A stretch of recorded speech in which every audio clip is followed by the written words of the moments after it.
Hello and welcome to another episode of Data Cleaning Hacks brought to you by the Learning Trust as part of the Mail Series training offer. Today we discuss another data cleaning hack that relates to data structure, which is the spell check function. The spell check feature permits you to verify and correct the spelling of text in a worksheet.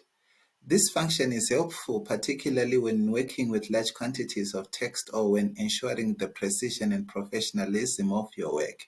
The spell check function helps you to catch errors that may go unnoticed, otherwise improve the accuracy and clarity of your data. Utilize the spell check function. Simply pick the cells you wish to review and click the spelling option on the review uh, of the navigation tab.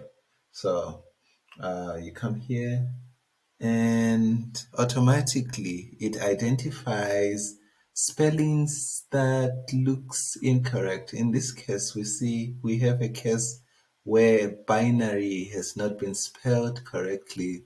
So you correct that and change. We also have a case where female has not been found in the dictionary and you're also asked to change. That is if you want to. And now, once you have corrected for all incorrect spellings, Excel will tell you that you are good to go and the spell check has been completed. There we go, folks. With your data cleared of spelling and formatting inconsistencies, you are one more step closer to analyzing your data and ensure accuracy and reliability of your findings. See you in the next data cleaning hack.